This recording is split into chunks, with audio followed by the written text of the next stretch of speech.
¿Qué tal? Saludos, muy buenas noches. Bienvenidos a Vía V. El futuro de Iñaki Urdangarín pasa por la cárcel, pero el de su mujer, la todavía infanta Cristina, se aleja del banquillo de los acusados. El fiscal anticorrupción de Baleares, Pedro Orrac, ha sido contundente con el cuñado del rey para quien pide 19 años y medio de cárcel por supuesta comisión de delitos graves, pero considera que a Cristina de Borbón es una especie de víctima indefensa de su marido implicada en el caso Noos a partir de una mera sospecha. Valoraciones dispares de los abogados de la infanta y de Iñaki Urdangarín. Miquel Roca se ha apresurado a decir que su representada pagará de forma inmediata 600.000 euros por haberse beneficiado a título lucrativo de los supuestos delitos cometidos por su marido. Mario Pascual, mientras tanto, cree que su defendido, el señor Urdangarín, está siendo tratado como una especie de asesino. Es intención de la infanta consignar de manera inmediata la cantidad para dejar así extinguida cualquier responsabilidad civil, simultáneamente a cualquier responsabilidad penal. Parece que fuera de delito de sangre, ¿no? Como si fuera un asesinato, ¿no? ¿Es posible que se llegue a un pacto que pague el dinero presuntamente defraudado para evitar el juicio? No sé, no soy capaz de prever el futuro. A ver qué pasará. Hasta ahora no lo han hecho, siempre ha dicho que porque no disponía de esa cantidad. ¿Eso ha cambiado? Lamentablemente no. La actualidad judicial pasa, sin embargo, por un juez, se llama Pablo Ruz. Nunca tan pendientes estuvimos de la Audiencia Nacional. El magistrado, como saben, instruye los papeles de Bárcenas, los denominados papeles de Bárcenas, y está en situación provisional. Hoy, Marina Cabegato, buenas noches, el Consejo General del Poder Judicial ha tomado una decisión. Pues Fernanda, que Pablo Ruz seguirá al frente de la Audiencia Nacional, pero solo hasta marzo. El Consejo General del Poder Judicial ha aprobado hoy, por 4 votos a 1, sacar a concurso la plaza que ocupa el juez Pablo Ruz. Decíamos que seguiría solo hasta marzo, aunque después de eso el CGPJ abre la puerta a que pueda completar la instrucción de la Gürtel si pide quedarse como juez de refuerzo. El acuerdo fue alcanzado con solo un voto en contra, el del magistrado propuesto por el PSOE, Álvaro Cuesta, quien pedía que el juez se quedara hasta junio. Y en Galicia, la actualidad política o las declaraciones de la jornada tienen un nombre, el de Yolanda Díaz. La viceportavoz de Alternativa Galega de Esquerdas considera que el presidente de la Xunta la acosa. O tratamento que o presidente da Xunta de Galicia dispensa a esta voceira supera, sin lugar a dúbidas, os límites da normalidade e os límites da política. No tratamento que fai respecto de min é unha absoluta personalización que mesmo vislumbra que hai un odio, eu creo que xa eterno, non? Respecto da miña persona, e se me permitides tamén, non me gusta facer estas cousas, pero creo que tamén rezuma certo machismo pola súa parte. Pedro Puy, moi boa noite. Hola, boa noite. Portavoz do Grupo Popular no Parlamento Galego. Acosa Feijóo a Yolanda Díaz? Bueno, eu creo que non. Creo que lle fai un fraco favor ás mulleres, sobre todo nestas circunstancias, utilizar descualificacións como esta, que se xuntan a outras moitas que adoitan empregar contra o presidente. Por que cree que Yolanda Díaz síntese ou di que se sinte agredida verbalmente polo presidente da Xunta? Teria que explicarlo ela, porque realmente o presidente nos turnos de control, que é o único momento no que debate con ela, como moito ten feitas alusións a algunhas cuestións da xestión que ela mesma fixo cando tivo responsabilidades públicas. Eu creo que a última foi precisamente a raíz dun informe de Cáritas que lle recordou que ela pois lle retirara a subvención a Cáritas en Ferrol. Bueno, en fin, pero dentro do debate normal. A pregunta ten que respostala ela, evidentemente.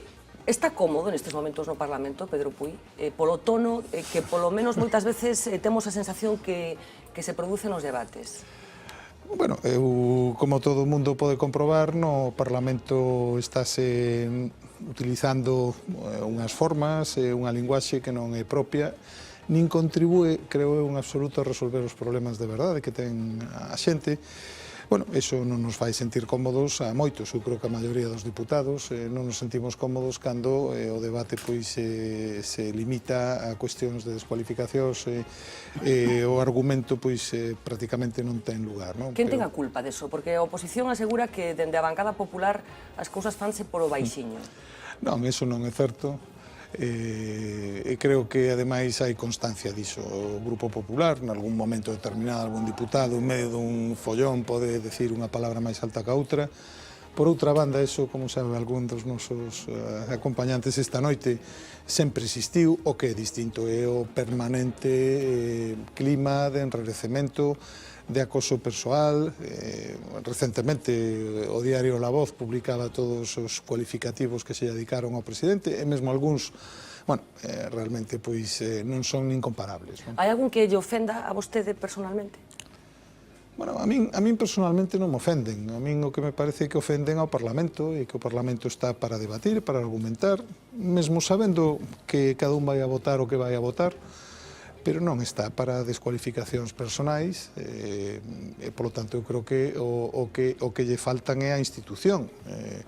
Eu procuro que no Grupo Popular eso non se produza, e creo que o contraste é claro, evidente. Sí. Bueno, vamos a hablar con calma con Pedro Puy, pero un día más hoy hemos estado pendientes de la estrategia política de ese recién nacido tan revoltoso que se llama Podemos. Saben que el pasado viernes hubo una entrevista muy polémica en televisión española, se le realizaba en el segundo canal, una estrategia que ha sido cuestionada desde fuera y una entrevista en la que ha habido momentos como estos. Iglesias, secretario general de Podemos, buenas noches. Muy buenas noches, Sergio. ¿Qué tal, cómo está? Muy contento de estar aquí. ¿Te acuerdas la última vez? El 16 de octubre de 2013 me dijiste nos veremos pronto. Bueno, un año. Pasar entonces más eras de un año. solamente Pablo Iglesias. Ahora eres el secretario general de Podemos. La diferencia. Ha costado que venga aquí. Hemos visto a Pablo Iglesias defender la salida de los presos de ETA de las cárceles. Esta semana está usted de enhorabuena, entonces. No es un problema de enhorabuena y que nadie juegue con el dolor de las víctimas para hablar de un tema. Pero es que... No es mi intención. No. Es decir, nada de enhorabuena, ¿eh? Bueno, una entrevista que transcurrió con la tensión que se puede adivinar de estos dos fragmentos. Una entrevista, Marina Cabegato, que ha forzado una decisión del Consejo de Informativos de Radio Televisión Española. Efectivamente, Fernanda, han pedido hoy la destitución inmediata de Sergio Martín. Sostienen que ha comprometido la credibilidad e independencia de los servicios informativos de Televisión Española. Dicen que la famosa frase "esta semana está usted enhorabuena", refiriéndose a la excarcelación de los etarras, es insidiosa e incumple las leyes, estatutos y el manual de estilo, Fernanda, de la cadena pública. Bueno, pues después hablaremos de esta entrevista, de cosas que están pasando con Podemos, de esas encuestas que siguen consolidando la presencia de Podemos en las diferentes instituciones. Manuel Lago, moi boa noite. Boa noite. Algo que decir do que acabamos de acontecer, que está pasando con Podemos? Con Podemos ou co poder reaccionando con Podemos? Bueno, eu creo que creo que non se pode chamar entrevista esta agresión deste periodista ultramontano contra Iglesias é realmente a manifestación da estupidez do poder, non? Porque ese home non fai a pregunta porque sí, supoño, sino que eso está negociado con quen lle manda, non? E facirlle eso a Pablo Iglesias é centrarlle todos os balóns, non? O xeito de combatir, entre aspas, a Pablo Iglesias é o que fixo Ana Pastor unha entrevista dura, porque lle pregunta exactamente os problemas de discurso que ten Podemos. Pues, como se financia a renta básica de integración. O que fai este estúpido, ¿no? Este manipulador, non só vai contra o xornalismo, sino que centrarlle valores a Pablo Iglesias, porque todo o mundo que ve esa entrevista se pon de lado de Pablo Iglesias. Ernesto Sánchez Pombo, muy buenas noches. ¿Qué tal? Buenas noches. Una entrevista que se celebra en el segundo canal, cuando se supone que el lugar natural hubieran sido los desayunos. Te pido una reflexión brevísima sobre tú como periodista, ¿qué sientes? Sí, es que yo creo que no consiste en ser periodista o no serlo, ¿no? Es decir, eso rompe todas las normas del periodismo, pero yo creo que rompe todas las normas de la educación y del respeto. Es decir, nos enseñaron desde pequeñitos que cuando se dialoga con una persona tienes que ser respetuoso con ella, ¿no? Más si eres un profesional. Y sobre todo si estás en un medio público, que ya es lo que yo creo que este chico no se dio cuenta. Domingo San Pedro, moi boa noite. Hola, boa noite. Hai hiperreacción tamén en todo o que ten que ver con Podemos? Totalmente, non? Nada extraña xa en torno aos dirixentes desta organización. E ás veces por exceso, ás veces por defecto, pois todo acaba moi comentado, non? Eu comparto en que a entrevista non é, dende logo, a máis purista dende o punto de vista estrictamente técnico. E sobre todo tendo en conta que ademais é un medio público, non? De comunicación, porque si hai, digamos, pode haber outro tipo de medios informativos con un sesgo ou mellor máis marcado ideolóxicamente, pero nun medio público evidentemente isto non debería ter cabida de brincadeiras ao mellor co entrevistado e, se levaba un ano ao mellor sin ir por ali, pois ao mellor acaba votando outro máis, non? Sin volver a aparecer. Bueno, independentemente do que pase no mes de maio. Carlos Aymerich, moi boa noite. Hola, boa noite. Algúnha reflexión? Home, eu, vamos a ver, xa non desde un punto de vista xornalístico, non? Pero se un medio público entrevista así a un dirixente político, terá que entrevistar así a todos. Quero decir, eu espero que cando Mariano Rajoy, verdade, pois se xa entrevistado ou se faga un deses especiais informativos con entrevista ao presidente do goberno, pois vaya tamén un periodista tan agresivo como este e lle pregunte, mira que non terá que preguntarlle a Rajoy, verdade, sobre Bárcenas, sobre o sobresoldo, sobre, en fin, Anamato, sobre se manipulan ou non a Fiscalía co que estamos vendo, espero que señan tan agresivos como foron con Pablo Iglesias. Xosé Luis Barreiro Rivas, moi boa noite, que a pesar de Pablo Iglesias non vai voltar á política, como dixo no seu momento. Eu non sei se tes algún punto de vista con respecto a estas últimas novas. Lamento non ter visto a entrevista, por tanto non teño unha base de suicio do conxunto da entrevista, solamente desto que acabo de ver, non? Sí. E me parece que a utilización de un tema moi frecuente, por certo, cada vez que hai escarcelación de pesos de letra, enormemente sensible de unha maneira impresentable. Por certo, non única, porque este tema utilízase así frecuentísimamente. En certa medida, hasta utilizou o goberno tamén, verdad? Os presos entran na cárcel un día e salen outro. E quen nos mete son os suíces e quen nos vota tamén. Bueno, un dos argumentos de Pablo Iglesias era ese. Cada vez, claro, cada vez que utilizar a pregunta como se utilizou, a mí me parece que é impresentable porque é justamente rascar na parte máis demagóxica dun tema enormemente sensible e que non se debe de utilizar. Bueno, la política informativa de Televisión Española, que como saben está en entredicho y que no está siendo precisamente respaldada por la audiencia. Hablaremos de este asunto esta noche, pero terrible desde el punto de vista de una mente decente lo que hoy hemos sabido de la CIA. Estados Unidos torturó de forma brutal e ineficaz a los sospechosos de tener algo que ver con el 11 de septiembre. El asunto ha desatado una auténtica tormenta política entre demócratas y republicanos por asuntos como estos.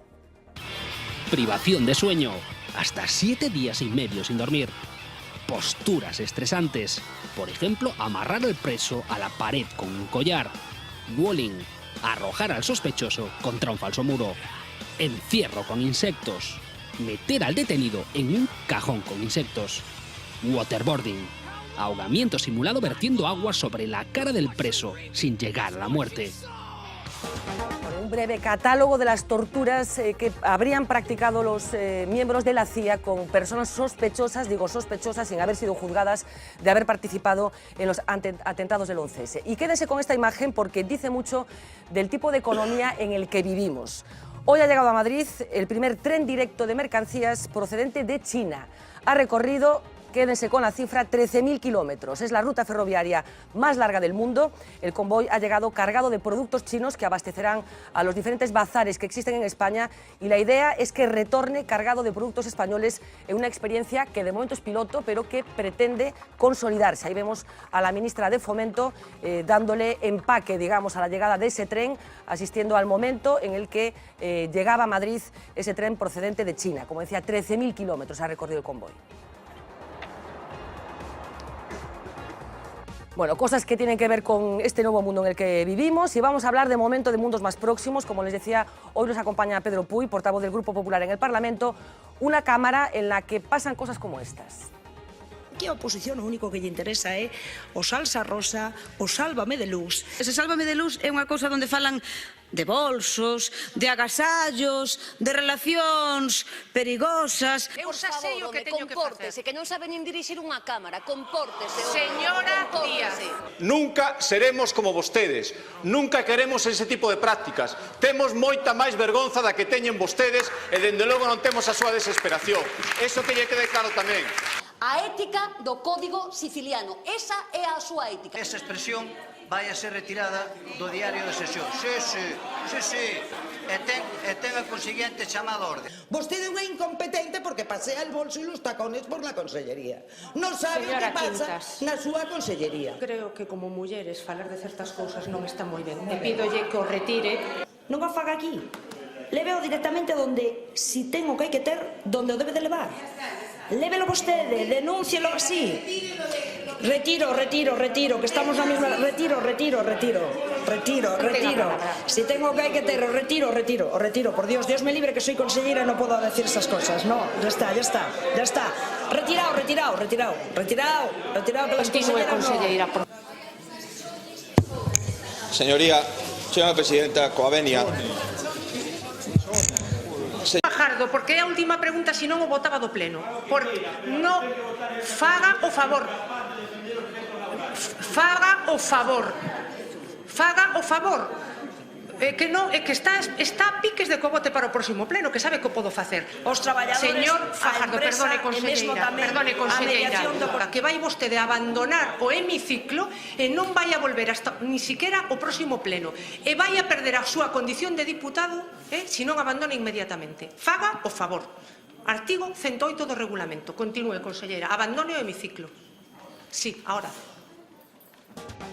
Bueno, un pequenísimo catálogo das cousas que podíamos poñer neste momento. Está Pilar Rojo, a presidenta do Parlamento, superada polo tono do Parlamento? Eu creo que non. O que pasa é que é certo que hai deputados que aproveitan as circunstancias pois para interrumpir, etc. E a misión da presidenta é poñer orden na Cámara e deixar que quen ten o turno da palabra pois se lle respete no uso.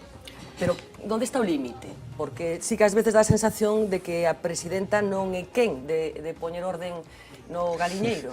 Eu creo que este é un exemplo de que é capaz, non? Neste caso era un diputado que estaba percibido, era ao final do pleno de 2 días, e claro, bueno, pois xugou ata o límite sabendo que a expulsión do pleno neste caso era por 2 minutos e a presidenta aplicou un artigo do regulamento que lle permite pois excluílo para o seguinte pleno, pero bueno, eso eu creo que o que é novo non é o que fai a presidencia, o que é novo é o comportamento de algúns grupos que permanentemente interrompen o debate. Na pasada legislatura isto non pasaba no Parlamento de Galicia, eran episodios como moito pois moi estranos, moi circunstanciais. Isto é novo nesta legislatura e bueno, aí está o que di cada un. É certo que isto de retirar do diario de sesións non ten moito sentido, porque o vemos todos, aínda que o retiren, está filmado, escoitado, edito, pero si é certo que cada un pois ten que responder do que fai, non? Eu creo que a presidenta está vivindo a peor legislatura neste sentido desde que hai autonomía.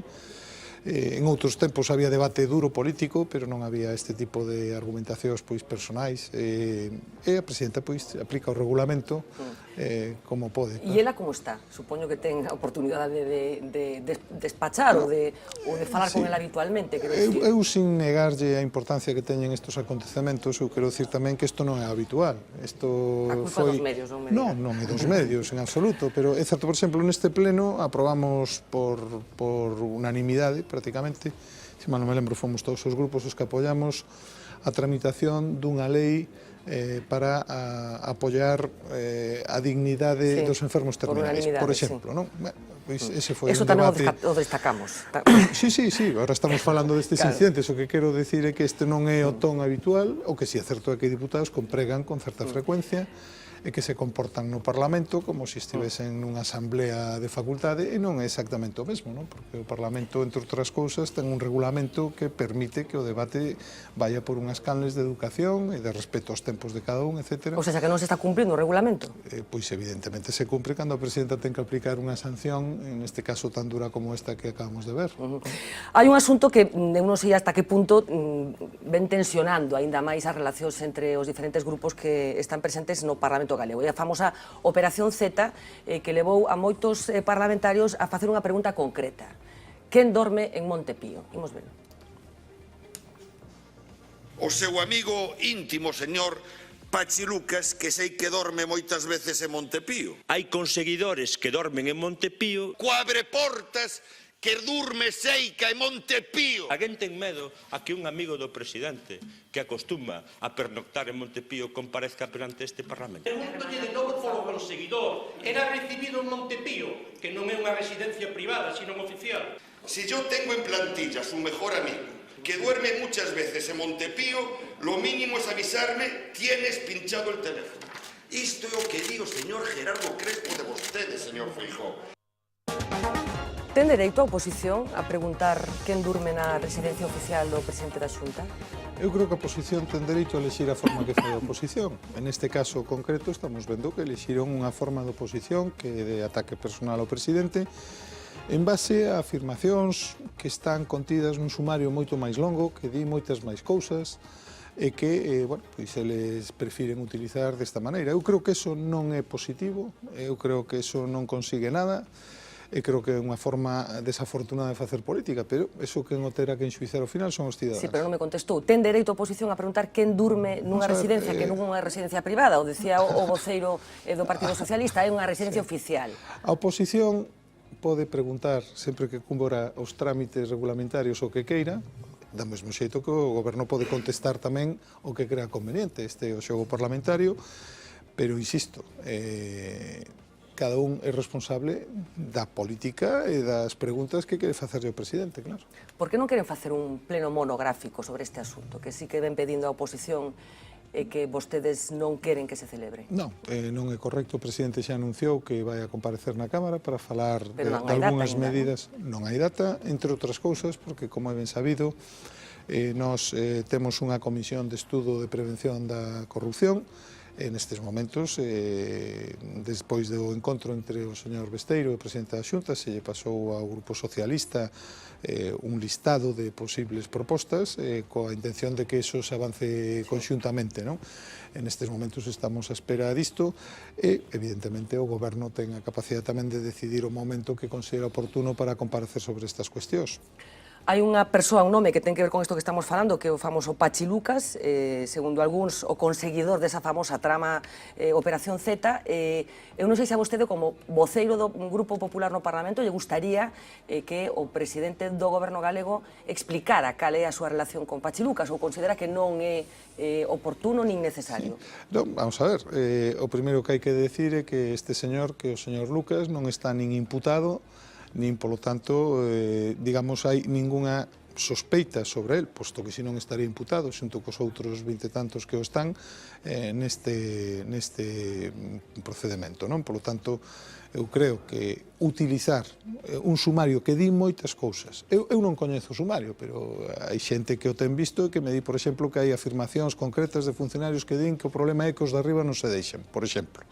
Bueno, todas estas cousas están no sumario, quen ten que valoralo é a xustiza, é o fiscal, son os xuíces. E de momento o señor Lucas non figura como unha persona que haxa feito algo irregular, polo tanto, eu, a partir de aí, bueno, se se quere construir unha posición a base de insinuar cousas e preguntar quen durme na residencia oficial... Que insinuacións cree que hai detrás desta insistencia? Bueno, eso cada un a xudgará. Eu creo que, efectivamente, están facendo insinuacións que van directamente contra a honorabilidade do presidente da Xunta, polo menos na medida en que dan a entender que unha persona próxima ao presidente pois podía facer algún tipo de xestión, cousa que, en principio, e como digo, no sumario non aparece. Eso, si é un delito, estaría, polo tanto, esta persona imputada, se o apreciase o fiscal, se o apreciase o xuiz que está instruindo o caso, e non é esa circunstancia. Fala dos tempos judiciais, fala da instrucción, da investigación que se está facendo por parte da Xustiza, pero é certo que nun momento determinado o presidente da Xunta falou da policía. Dixo que a policía lle transmitira á Xunta de Galicia que ese sumario estaba manipulado. Imos escoitar o que dixo o señor Feijóo e o que dixo algún representante da oposición, por exemplo, hoxe mesmo o señor Jorquera. Vostede cree que eu leo ese tipo de cuestións? Se ainda leu as cousas que me afectaran, comprobei despois con notificacións da Dirección Xeral da Policía que estaba manipulada ese sumario. Notificado a Xunta de Galicia. Que en ningún caso a referencia Feijóo ya lo sabe, o Feijóo es la clave, era certa. Se pode vostede imaginar que teño as miñas dúbidas sobre determinadas cuestións, e moito menos parágrafos que nin sei, nin coñezo, nin teño maior interés. Non comprendo como a policía pode acreditar a Xunta que un sumario está manipulado. Paréceme total e absolutamente inaudito, tendo en conta que entre as persoas investigadas e entre as persoas imputadas hai antigos altos cargos da Consellería de Traballo e Benestar, pois non creo que sexa a función da policía transmitirlle información sobre o sumario á Xunta de Galicia. Vostede que tan escrupuloso cos procedementos judiciais, é normal que a policía... Non, é que non é iso que dixo o presidente, si queres o volves a poñer. Vamos a ver, no procedemento judicial a policía que fai unha investigación e aporta unha documentación ao xuiz, aporta moitas cousas e ao longo do tempo. E o presidente sabe o que está no sumario, entre outras cousas porque a Xunta como perxudicada e denunciante está personada nese sumario. Ou igual que están moitas outras persoas, neste caso porque poden estar imputadas, etc. E o presidente o que di é que hai información que consta, polo tanto, nese procedimento judicial, no que se di que determinadas acusacións que lle están facendo o presidente non son certas de acordo co que a policía investigou. Eso é o que dixo o presidente. Pero tampouco é normal que a policía aclare cousas a unha das partes, que neste caso é a Xunta. Non, a policía, cando algunha actuación se desprende dunha investigación que fai a propia policía, ten a capacidade, como temos visto en moitos outros procedementos, de engadir información porque entende que contribúe a saber que é o que pasou. Sí, pero estará comigo que non é normal que a policía teña unha comunicación directa cunha das partes implicadas, que neste caso é a Xunta. O presidente non dixo que... O presidente dixo que a Xunta tivo a notificación, porque está personada no procedemento, de todo o que a policía lle remite, por lo tanto que o xuez incorpora o procedemento. A extrapolación de que a policía directamente lle comunicou algo ao presidente, esa fixo o señor Jorquera. Pero non a dixo o presidente. O señor Jorquera é todo o mundo, excepto... Claro, mellor foi unha mala forma de expresarse do presidente da Xunta, pero a xente chegou a mesma conclusión que chegou o señor Jorquera. Verá que di que a Xunta tivo notificación, lóxicamente porque está personada no procedemento, de todo o que ali vai entrando, porque está, insisto, personada porque é perxudicada e ademais é denunciante. A oposición ven pedindo a dimisión de Beatriz Mato, a conselleira afectada por toda esta investigación judicial. Creo que son 6 as persoas do gabinete da conselleira que teñen deixado a consellería como consecuencia deste lío de Operación Z. Eu creo que son 2. Bueno, despois Domingos creo que nos poderá aclarar. Creo que hai máis xente que dimitiu, non?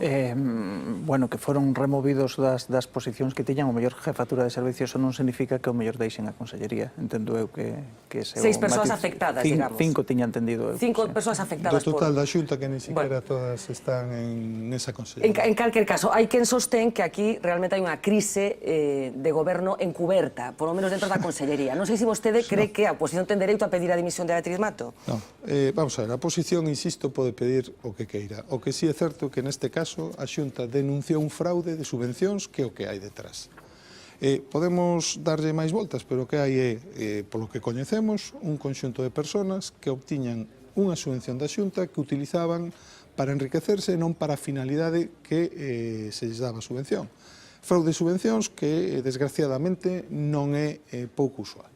O importante desta actuación da Xunta é que a Xunta investigou algo que eran este tipo de cursos que prácticamente non tiñan ningún tipo de control, puxo en marcha uns controis e denunciou, e como denunciante e, polo tanto, tamén prexudicada, está tendo esa información.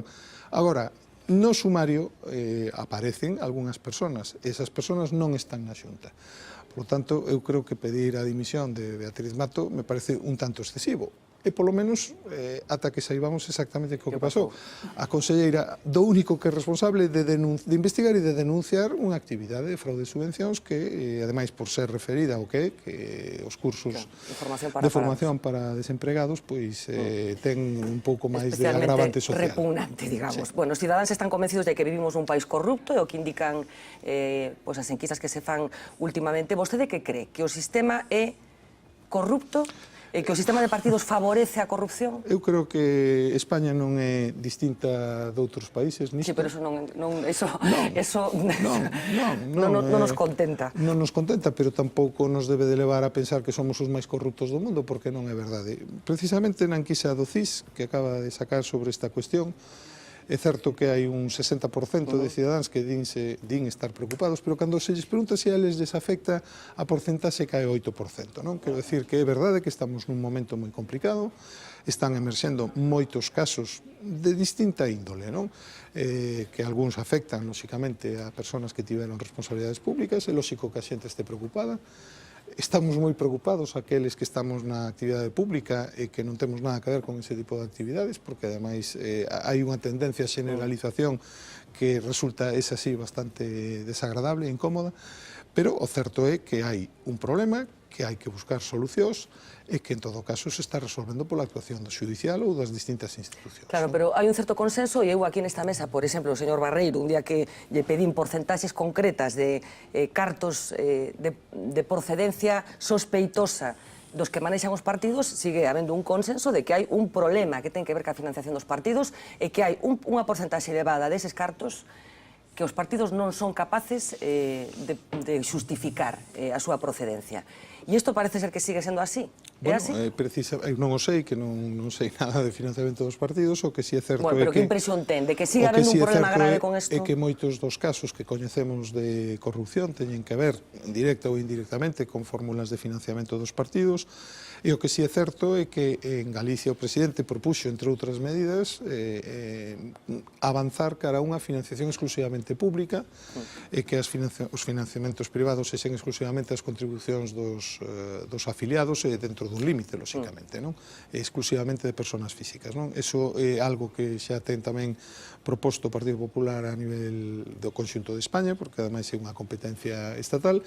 Eu entendo que esa é unha solución razoable, porque hai dúas formas de levar esta cuestión. Unha é con financiamento exclusivamente privado e absoluta transparencia en normas moi estrictas, é o sistema americano que ten a súa tradición e que tamén de cando en vez xurden escándalos que provocan ceses de persoas que teñen financiamento e non o declaran. E o segundo sistema é cun financiamento exclusivamente público, limitado, por tanto, ao privado, que son as cuotas dos afiliados, e o que si é certo que cando hai cartos públicos a capacidade de control por parte das administracións é máis intenso. Por lo tanto, eu creo que esa pode ser unha salida razoable a calquera sospeita que teñamos, aínda que non coñezamos porque non estamos, digamos, no que é o financiamento dos partidos, a maioría das persoas que estamos no público, é unha saída que parece razoable. Claro, pero fíxese vostede, como dirixente do Partido Popular, os últimos tesoreiros do Partido Popular están imputados, todos? Que pensa de que un xuíz, neste caso Ruz, do que falábamos antes, considere que hai indicios serios de que o seu partido se ven financiando de xeito ilegal e que incluso, xa cun carácter casi simbólico, a sede central do PP na calle Génova foi renovada con diñeiro negro. Vostede como se sinte como membro desta organización política que é o PP? Eu síntome mal, confío en que se faga xustiza e que os responsables paguen por hilo, evidentemente. E xa? E que máis quere que faga? Me parece moi ben, están nos tribunais e que os tribunais fagan xustiza. Pero está sendo o seu partido suficientemente contundente, quero decir, efectivamente hai unha ruta judicial, e todos comprendemos eses tempos, pero hai moita xente que reclama reaccións políticas para que quede claro que hai un compromiso firme e certo para que isto non se repita. Lle parece pouco compromiso político que varios desas persoas que vostede alude estean na cadea? A mí me parece que é un compromiso. Eso non é responsabilidades políticas, é judiciais. Hai un xuiz que determina que teñen que estar na cadea. Sí, pero vostede non vota de menos... Eso non sempre ocurriu. Por lo tanto, eu creo que... Me pregunta, como afiliado do Partido Popular, que me parece que, no suposto que se demostre que houbera financiamento ilegal, que me parece? Eu lle digo, pareceme mal. Non me consola que sexamos a última forza política que parece que ten un caso destes, porque as outras tamén estiveron condenadas, claro, o Partido Socialista foi condenado, efectivamente. Por lo tanto, entón, eu o que quero decir é que me parece ben todo o que se faga para perseguir o que é a corrupción. E, neste caso, cando afecta ao meu partido tamén, claro. A semana pasada, vostedes e o Partido Socialista, que a súa abstención, falo do Partido Popular, cando digo vostedes, impediron que prosperara unha iniciativa do bloque para que os parlamentarios galegos pagaran máis impostos. Hai este bello debate que ten que ver con esa fiscalidade ventaxosa que siguen tendo os deputados. Por qué? Non, é que eu, se me permite, xa sei que esta é unha causa perdida, pero eu polo menos quero explicar as razóns do que hai. Vamos a ver, en primeiro lugar, un deputado, se non sabemos o que é, empezamos mal, un deputado non é un traballador. Por lo tanto, non ten dereito ao paro. Por lo tanto, no caso de Galicia, que temos o réxime máis estricto de incompatibilidades, non podemos cobrar nada por ningunha outra labor profesional. E, polo tanto, como temos unha función representativa, pois que leva a que teñamos que movernos, que teñamos que moitos diputados que viven fora de Santiago desplazarse a Santiago en días de pleno consecutivos que rematan ás 10 e que, polo tanto, teñen que aloxarse en Santiago, ou diputados que nos movemos pois para atender medios de comunicación, como é o meu caso hoxe, e, polo tanto, temos unha serie de gastos que están implícitos na función representativa que non laboral dun diputado. E, polo tanto, o que hai que facer como ocurre en xeral no réxime tributario, é descontar do que é o salario propiamente dito, que é a retribución do traballo, aqueles gastos que son necesarios precisamente para desempeñar o traballo. Isto é o normal en calquer traballo, en calquer oficio, salvo cando un é asalariado directamente, por lo tanto, traballa por conta de un terceiro. Isto é así no réxime tributario dos autónomos, e aí hai dúas formas de estimación deses gastos. Hai a directa, que facturiña a facturiña, saber canto gastou un, e hai obxectiva, que é dicir, bueno, pois máis ou menos calculamos que este é o gasto que ten unha persona e, polo tanto, pode deducirse diso.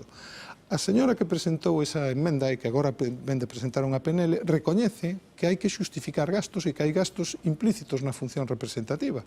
Eu, personalmente, considero que é moito mellor ir, neste caso, unha estimación obxectiva, é dicir, establecer unha cantidade que teñen os diputados para cubrir os seus gastos de desplazamentos, de hotéis, etc., que andar, que eso sí que me parece perigoso e, ademais, me parece incluso máis fácil da picaresca de conseguir facturas que non se sabe moi ben se se empregaron ou non, da gasoliña, do hotel, de quen vai a un hotel máis caro ou máis barato. Bueno, en fin, eu creo que o lóxico, está ben, é que haxa unha cantidade que ven sendo, pois, aproximadamente oscila entre 1.000 e 1.200 euros ao mes para cada un dos diputados, que cubre todos estes gastos que son implícitos nunha función que é representativa e que non é laboral. Pero realmente esa función representativa, ese traballo asociado a esa función representativa, vostede de verdad, caman no corazón, creo que o cumplen a totalidade dos deputados, porque a xente ten a sensación de que nas cámaras legislativas, sobre todo en grupos parlamentarios numerosos, como é o caso do grupo parlamentario do PP, hai unha parte de deputados que traballan arreo e hai outra parte de deputados que, bueno... Voulle dar un dato, porque tamén aquí a veces non temos en conta o que é a actividade parlamentaria. A principal actividade parlamentaria son as comisións. O meu grupo ten 41 diputados, 3 ocupan postos no Executivo, polo tanto non fan vida parlamentaria, estamos xa falando, a presidenta do Parlamento tamén hai que excluíla, estamos falando xa dun número de 37 deputados, e con esos 37 deputados, cada vez que hai unha comisión, teñen que asistir 8 diputados do Grupo Popular. Por tanto, é unha proporción de 8 a 37. En cambio, hai grupos que teñen 7 diputados e que só teñen unha persona en cada comisión. Por lo tanto, é certo que, precisamente por ser o grupo mayoritario, hai máis presencia en comisións e, por lo tanto, hai máis personas que teñen que asistir a sesións plenarias. Por lo tanto, eu creo que decir que, bueno, pois que hai diputados que traballan máis, que traballan menos, isto é unha cuestión tamén moi discutible. Eu non sei como se mide a productividade dun diputado. Sei como non se mide. Vostede seguro que sabe, estou convencida de que non mo vai decir, pero seguro que está convencido de que hai diputados que traballan e diputados que se escaquean. Eu creo que supoño que como todos os traballos do mundo. A inmensa maioría dos diputados, por lo menos dos Grupo Popular, traballan moito. E, efectivamente, como en todos os grupos do mundo, hai quenes traballan máis, quenes traballan menos, quenes traballan máis e producen menos, quenes traballan menos e producen máis. Pero isto é habitual en cualquier grupo. Bueno, pois se son necesario todo o traballo deses deputados que forman parte da Cámara, por que querían reducir o número de deputados? Pois eso tamén xa o explicamos en máis dunha ocasión. O Estatuto marca que a poboación de Galicia está ben representada cun número de diputados que oscila entre 60 e 80. Por lo tanto, corresponde ao legislador de cada momento establecer o número correcto para cada período entre 60 e 80. E nos pensamos que un Parlamento que está reducindo o emprego público en xeral, un Parlamento que está reducindo a administración, que está apoiando a un goberno que está reducindo as consellerías, que está reducindo os altos cargos e que, ademais, está exixindo a propia administración un esforzo de contención do gasto, pois ten que acompañalo. E o acompañamos cando se reduxeron os soldos dos funcionarios, por certo, na época do goberno de Zapatero, que foi o que reduxo o 5% o soldo dos funcionarios, o volvemos a acompañar cando se cando se reduxeron as pagas extras, e, lóxicamente, entendemos que interesante desde o punto de vista de decir non só a clase política o que fai é reducir o que é a administración, sino o propio legislativo pois tamén reduce o seu gasto e reduce o número de persoas que ali traballan, pois pensamos que era un bon momento para facelo. Como acompañamento e exemplaridade con relación a todo o que imos aprobando no propio Parlamento con relación á administración. E se vai a aprobar no que queda de legislatura? Pois está nestes momentos en fase concretamente de ponencia rematado, por lo tanto poderá ser levado á comisión. Cos votos de PP nada máis. De momento, xa contan con eso, non? De momento sí, confiamos en que, se é posible, pois sacar un acordo de aquí a que se tramite, pois mellor. Vimos a Pedro Puy un pouco aliviado cando, neste caso, o PP de Madrid, digamos, que era o que tiña a oportunidade de presentalo nas Cortes, deu marcha atrás nese outro proxecto de modificación da lei electoral para que gobernara a lista máis votada. É así? Non lle acababa de gustar a vostede esa modificación? Aliviado non. Eu, desde o primeiro momento, sempre, eu teño dúas características que o mellor non coinciden. En primeiro lugar, eu creo que temos unhas leis electorais que son moito mellor do que a maioría da xente pensa.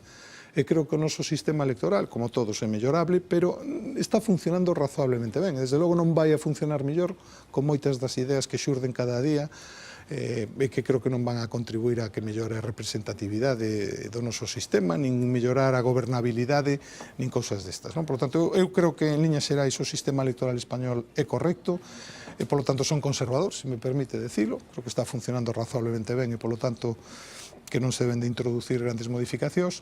E, en concreto, pois, é certo que unha modificación electoral tan próxima antes dunhas eleccións e que modificaba sustancialmente o sistema electoral, neste caso das corporacións locais, pois eu entendía, e así o dixen, antes de que o partido decidise levar adiante ou non, eu entendía que non era oportuna, pero non sinto alivio, aínda que me congratulo de que unha opinión miña que é minoritaria, que probablemente non tivo nada que ver co que fixeron en Madrid, pois ao final se confirmase cos feitos. Bueno, estamos cada día máis atosigados con información que ten que ver co funcionamento das antiguas caixas, nomeadamente nos últimos días cas cousas que aconteceron en Bankia, terrible todo o que ten que ver ca xestión desa entidade. Bueno, a última semana, a semana pasada, supimos que se falsearon supostamente as contas como consecuencia da saída a bolsa de Bankia. No caso de Galicia, hai unha famosa comisión das caixas que está un pouco en stand-by. Por que non hai dictamen desa comisión? Pois eso está en elaboración, en ponencia. Pero xa pasaron meses desde que rematou. Por que? Correcto. Bueno, pois, entre outras cousas, porque non se pode facer todo a vez. Elevamos un período de sesións moi intenso, con debate de Estado de Autonomía, orzamentos, unha actividade bastante intensa no Parlamento, pero eu creo que deso teremos noticias en breve. En calquer caso, parece que o Ministerio de Economía ten indicios fundados de que houbo máis problemas dos que coñecíamos, das antiguas caixas.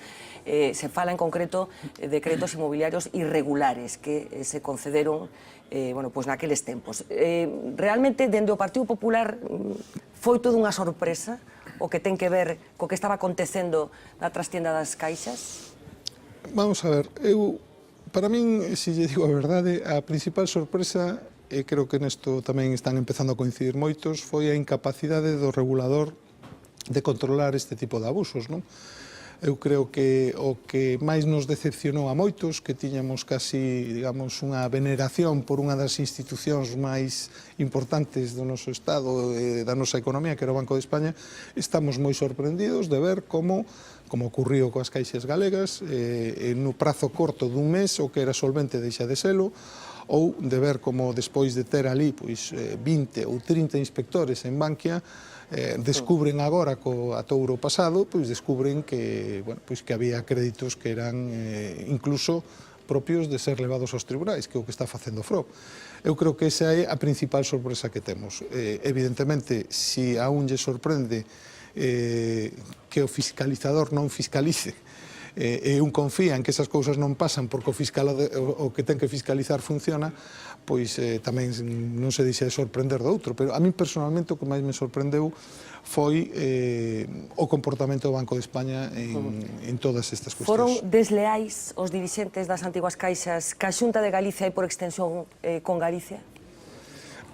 Eu creo que, se o miramos en perspectiva histórica, hai dúas etapas, claramente, non? A primeira é a que remata aproximadamente no ano 2005, ata ese momento eu creo que as caixas cumpriron unha función importante en Galicia, e polo que coñecemos a través das comparecencias, a documentación obrante na propia Comisión das Caixas, as súas contas, aparentemente, se non hai sorpresas novas, eran razoables, estaban, digamos, facendo unha xestión razoable dos recursos que os galegos depositaban nas súas sucursais, e a partir do ano 2005, cando comeza esta expansión crediticia inxente, as caixas emprenden unha carreira, as galegas mesmo fora de Galicia, que as conduce ao colapso, non? Pero eu creo que foron desleais cos depositantes e foron desleais co país na medida en que non chegaron a facer unha xestión, como por exemplo ocurriu na Caixa catalana, por excelencia, na Caixa, ou como fixeron as caixas vascas, que foron moito máis prudentes e, polo tanto, resistiron todo este proceso, aínda que o resistiron daquela maneira, porque xa desapareceron como tales caixas, resistiron este proceso moito mellor. Bueno, me gustaría empezar a abrir a conversa ao resto dos compañeiros de mesa, empezando por Manuel Lago, veña. Bueno, non teño moita cousa que decir. Fundamentalmente unha, e é que eu creo que Fernanda elixiu ben as preguntas, ¿no? Bueno, esto no viene a cuento. Porque vou criticarlo. A ver.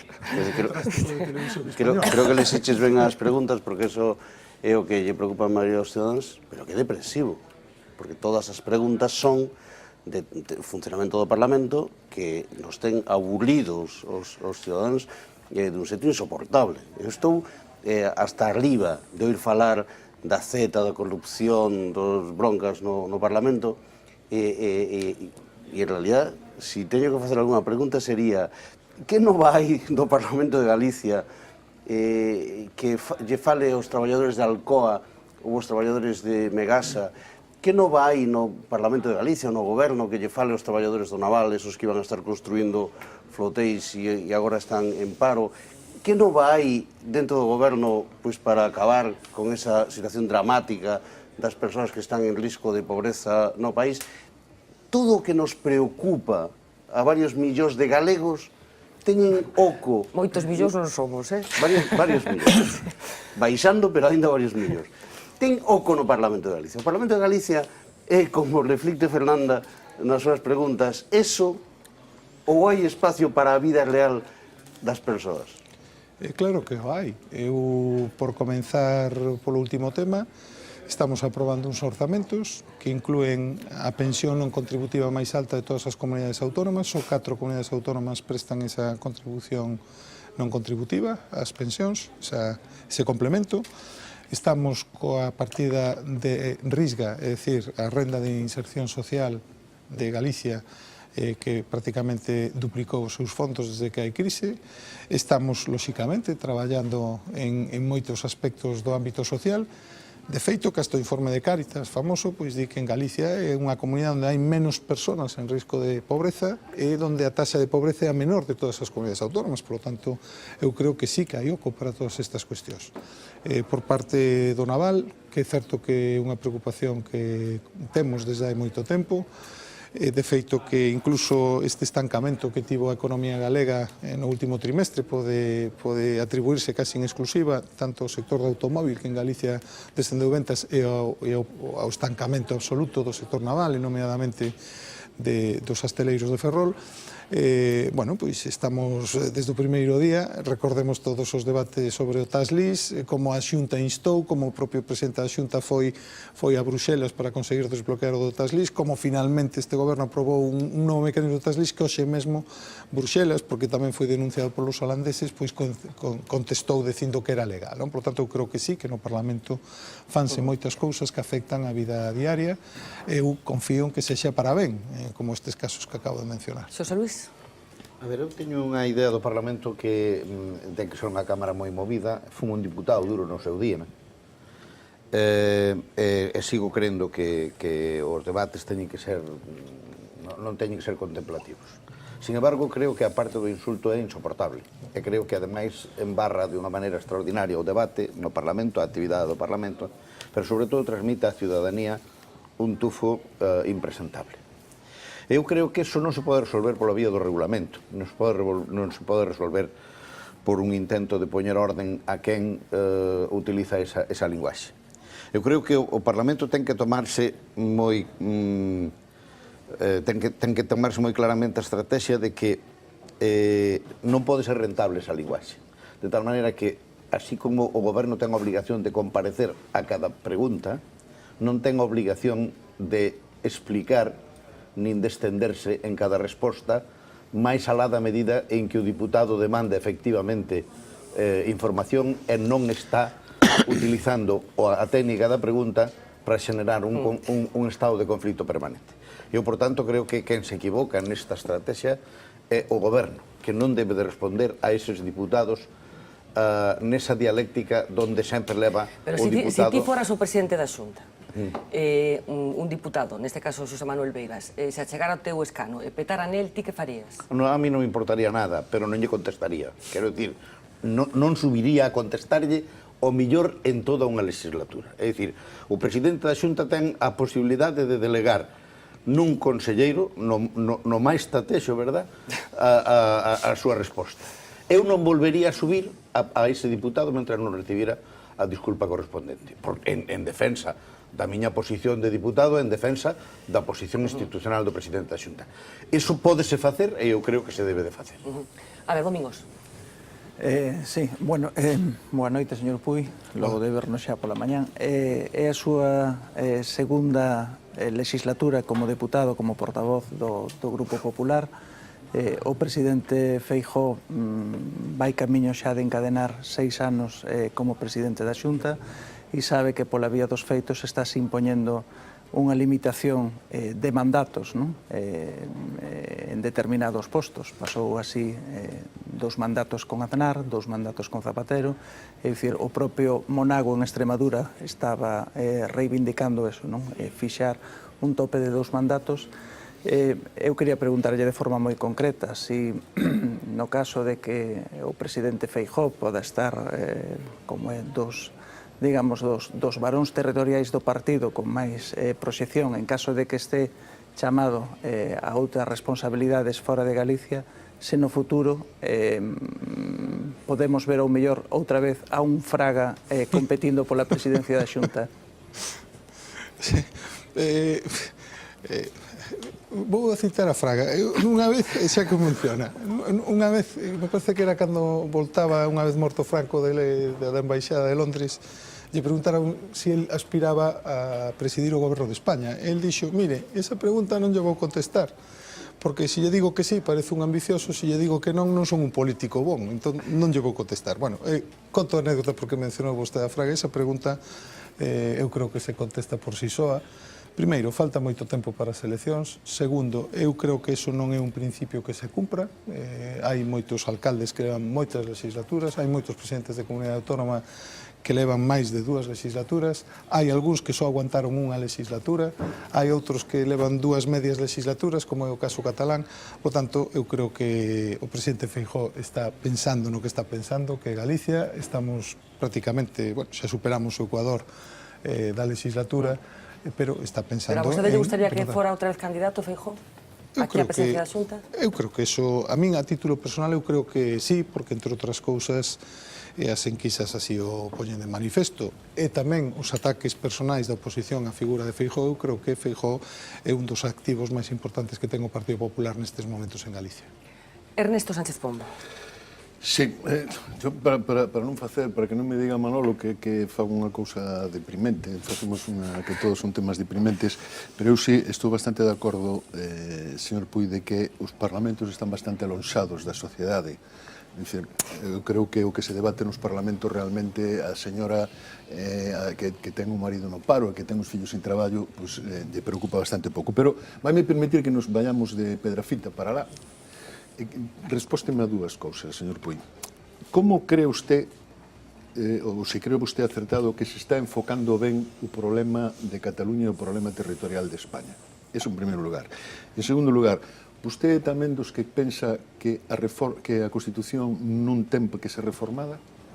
Non ten por que ser reformada. Non ten que ser reformada neste momento? Bueno, primeiro, eu creo que o que estamos debatindo aquí é o que debatimos todos os días no Parlamento. É dicir, é posible que haxa xente que se alonxa da política, pero tamén que se alonxe dos medios que falan de política, etc. Eso é grave, non é bon para a sociedade que a xente se alonxe da política, porque creo que, ao final, a política tamén é a solución a ese tipo de problemas, non?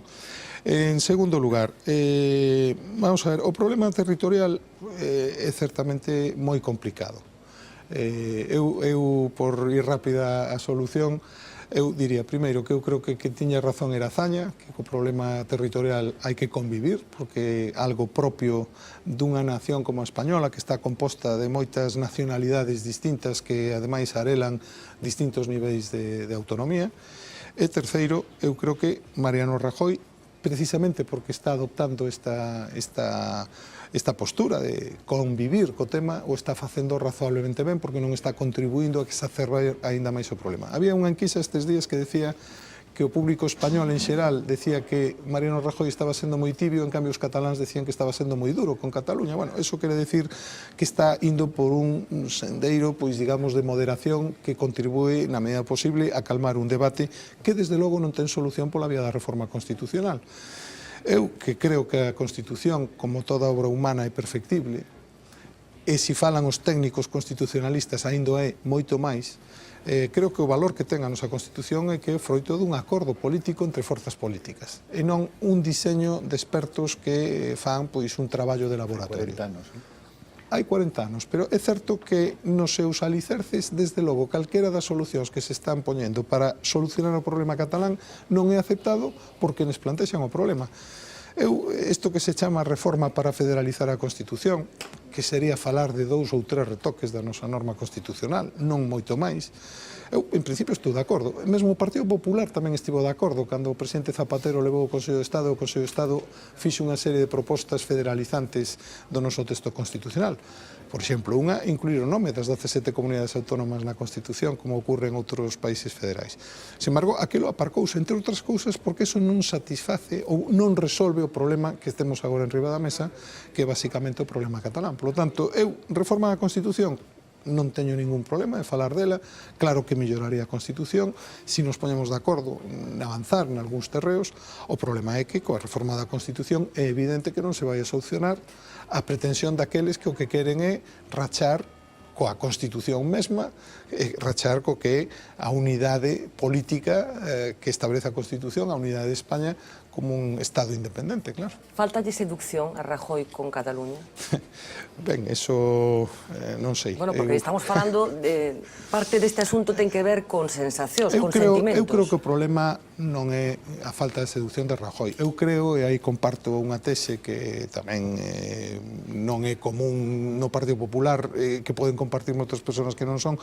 Eu creo que en España, en xeral, houbo pouca sensibilidade cara ás comunidades autónomas históricas, cara aos feitos diferenciais, cara á lingua, que eso, bueno, pois estamos agora sufrindo as consecuencias de non ter pois sido entre todos capaces de facer ver pois a unha xente que vive noutra parte de España e que non entende o que haxe un idioma propio, etc., a importancia de que eso é parte do patrimonio común de todos os españoles. Pero hai moita xente no seu partido que non mantén esa tese. Non, é certo, igual que non hai no Partido Socialista, igual que non hai en Izquierda Unida, igual que parece que tampouco hai en Podemos, vendo algún dos últimos papéis que presentaron.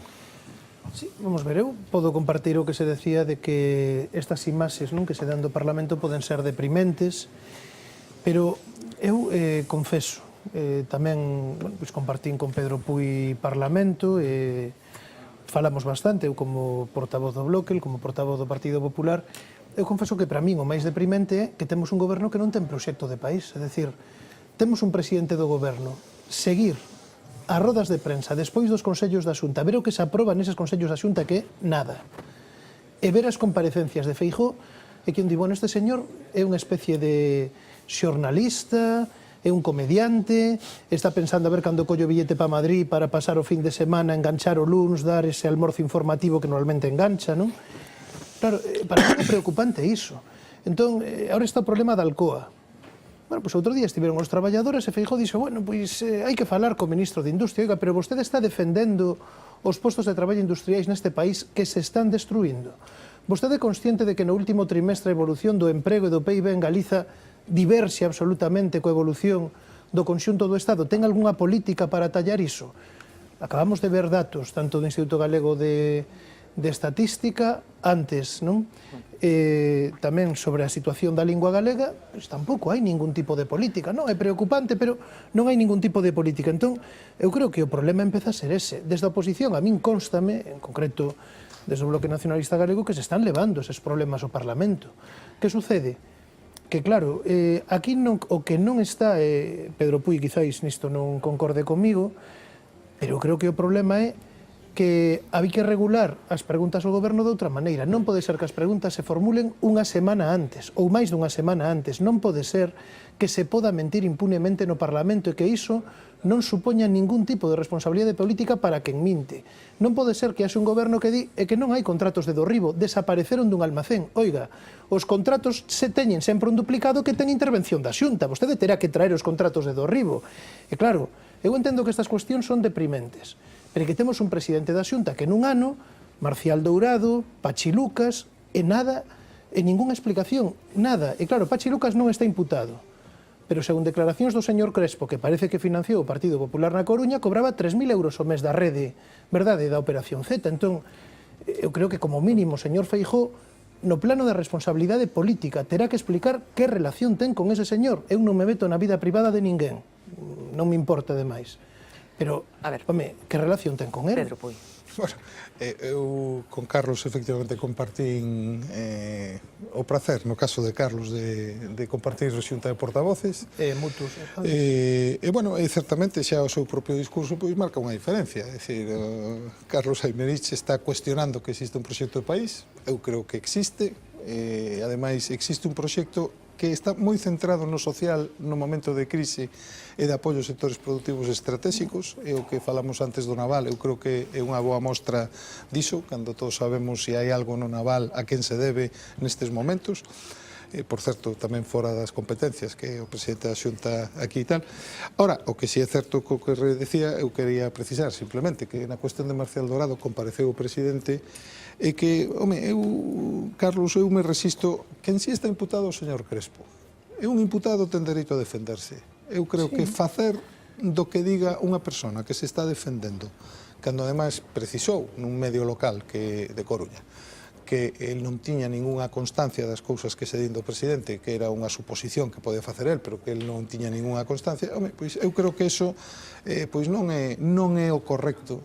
E, se me permites, eu creo que a oposición... Pero, Pedro, ti non estabas na Praza de Touros de Pontevedra con Pachi Lucas. E o presidente da Xunta, sí. Ti non estabas nesa foto. O presidente da Xunta, sí, terá que explicar. Podería haber estado eu, como tipo diches estar con algunha persona que despois, co paso do tempo, pois estivo metido nun fregado. E, ademais, sabes que estiveches. Así que, quero dicir que esas cousas... Carai, de quen estamos falando? Hai personas que imputaron, que están imputadas e que foron compañeiros de grupo do señor Aymerich. Quero dicir, non pasa nada, porque sei que el non é unha persona que teña ningunha macua de ningunha sinal, pero quero dicir que unha foto, construir a oposición en base a iso, eu aquí sigo sendo moi clásico, os ingleses no Parlamento teñen prohibido facer alusións personais aos membros da Cámara. Eu creo que aquí, bueno, pois ao principio isto era máis así, falábase máis de política e non se metía un con quen vai aos touros e tal. Agora sí, bueno, eu o lamento, pero non comparto. Pedro, unha cuestión, precisamente eu falaba diso. Sabes que no Parlamento inglés as preguntas formúlanse no momento. E o membro do goberno ten obriga de responder, pregunte iso que se pregunta, ten que ir o tema, non facer oposición da oposición como se fai aquí. En segundo lugar, o código de comportamento do gabinete, non, do goberno inglés, aí hai unha forma de solventar a responsabilidade política. Vostede pode mentir unha vez, pero se o collen mentindo ou rectifica a seguinte ocasión, ou di ese código, espérase do membro do goberno que dimita. Aquí podese mentir unha, dúas, tres, ocultar información e non pasa nada. Eu non creo que se minta, desde logo, non, a información está disponible. Bueno, sí, non é o que se está dicindo. Bueno, é que hai xente que quere que haxe unha documentación que diga que hai varios delincuentes e o que pasa é que esa documentación o mellor non existe, claro, ese é o problema. Os contratos de Dorribo desapareceron, por exemplo. Non, desapareceron. Home, foi o que se dixo desde a Xunta, que houve contratos que desapareceron do almacén de... Non, de Dorribo non. Estás confundíndote co caso de Marcial Dourado, que se pedía, eses contratos deronse todos ao Parlamento. O que pasa é que hai xente que di que hai máis e que non sei que, pero claro... Déjame que avancemos, simplemente quería comentar un último asunto con Pedro Puy. No Parlamento inglés, no turno de control, eu me acordo cando foi a guerra de Irak, a famosa guerra de Irak, a segunda. Recordo que vin ese turno de control pola televisión, o preguntante, é dicir, a oposición, que era o Partido Conservador, o que fixo nese turno foi solidarizarse co presidente, que naquel caso era o laborista Blair, polo difícil momento que estaba pasando, tendo que enviar tropas inglesas. Torturaban xuntos, como estamos vendo agora. O Parlamento inglés é un bo exemplo, pero para todo. Conservadores e laboristas torturaban xuntos. Quería comentar con Pedro Puy uno de los fenómenos de la temporada que todos sabemos que que tiene un nombre muy concreto, que es el de Pablo Iglesias. Pero antes vamos a abastecer a nuestros espectadores de la última información que tiene que ver con esa polémica entrevista que el viernes ofrecía Pablo Iglesias a Televisión Española. Marina Cabegato, cuéntanos. Polémica, Fernanda. La entrevista a Pablo Iglesias en el canal 24 Horas en Televisión Española tardó, pero llegó y lo hizo rodeada de polémica. El tono tenso entre Sergio Martín y el secretario general de Podemos se palpaba ya en los primeros minutos de este programa, porque así empezó la entrevista. Iglesias, secretario general de Podemos, buenas noches. Muy buenas noches, Sergio. ¿Qué tal, cómo está? Muy contento de estar aquí. ¿Te acuerdas la última vez? El 16 de octubre de 2013 me dijiste nos veremos pronto. Bueno, un año. Pasar entonces más eras de un año. solamente Pablo Iglesias. Ahora eres el secretario general de Podemos. La diferencia. Ha costado, Ha costado que venga aquí. Me vas a permitir que dé las gracias a los trabajadores de esta casa, porque si no es por su presión no estoy aquí. Por eso es un honor, sabes que sí, por eso es un honor para mí llevar este lazo, ¿sabes por qué? este lazo naranja y ver que también lo llevan algunos de los cámaras. Pablo, que sí, estás aquí por los trabajadores de Televisión Española, porque yo soy trabajador de la Televisión Española. Y yo te lo agradezco. Bueno.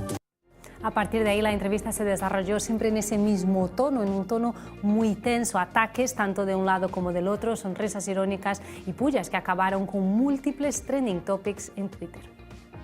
No pagar o intentar negociar con los acreedores, no pagar una parte de la deuda. No. O sea, puedes insistir en el argumentario. Es una medida de responsabilidad. Pablo, que no es argumentario, que te intento entender. Se lo pregunto por el... está por llegar, lo cual revela que lo estamos haciendo muy bien y que algunos están muy nerviosos. Bueno, es una interpretación. No sé si son igual de corruptos, pero respondieron igual que los partidos tradicionales. Hicieron lo mismo que ustedes le dicen a los partidos tradicionales que hacen. Es esconderse, pensarse unos días que van a responder y... No es verdad.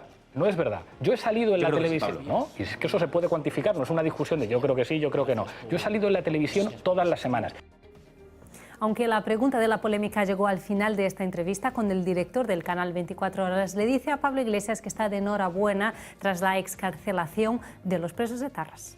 El asunto de ETA. Hay un vídeo, bueno, claro, uno pone Pablo Iglesias en internet y aparecen miles de vídeos, pasado, presente, del pasado lejano muchísimos. Y hay uno en el que hemos visto a Pablo Iglesias defender la salida de los presos de ETA de las cárceles. Esta semana está usted de enhorabuena, entonces. No es un problema de enhorabuena y que nadie juegue con el dolor de las víctimas para hablar de un tema. Pero es que... No es mi intención. Es decir, nada de enhorabuena, O sea, nadie tiene por qué...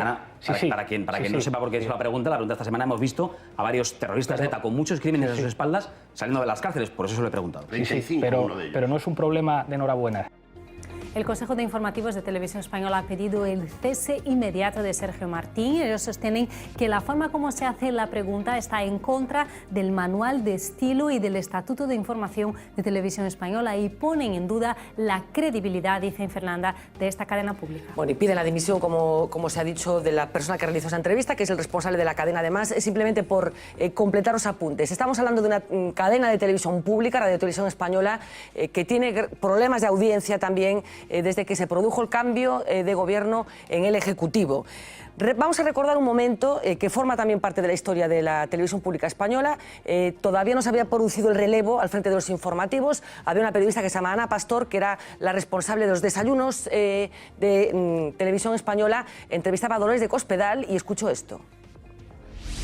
No se ve la imparcialidad que debería tener una televisión pública como Televisión Española. No está siendo, desde el punto de vista informativo, desde ningún punto de vista para nosotros, una televisión pública imparcial como debería ser. Cuando escuchamos a los dirigentes del PP, algunos trabajadores de esta casa decir eso, nos preguntamos cuál es el modelo informativo que propone el PP, es decir, cuando gobiernen, como dicen las encuestas, ¿qué tipo de televisión pública quieren? ¿Dónde se está haciendo mal para que se haga mejor?